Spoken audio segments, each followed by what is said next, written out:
Hi guys! So dati pala akong bartender. So yan, kapag wala akong masyadong customer, so nagpa-practice ako ng very light ng flaring. So natutunan ko siya when I was in college. Hanggang sa nagkaroon nga ako ng order.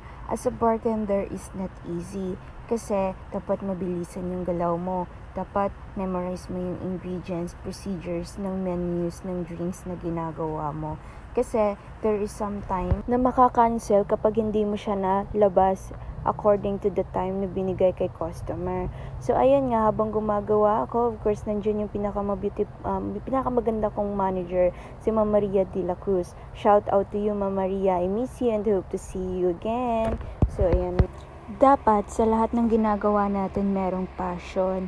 Dapat ini-enjoy natin of what we are doing. Para happy lang and then magagawa natin ng maayos yung work natin. Sa una mahirap pero pag matagal na madali na lang. Dapat yung consistency is nandun lagi. So dapat wag mawala ng pag-asa if ever nahihirapan. Go lang ng go. Kasi parte na talaga ng buhay yung hirap.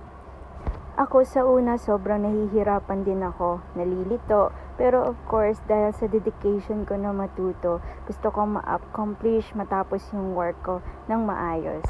Kasi masarap sa feeling na yun, yung achievements na nagagawa mo sa sarili mo.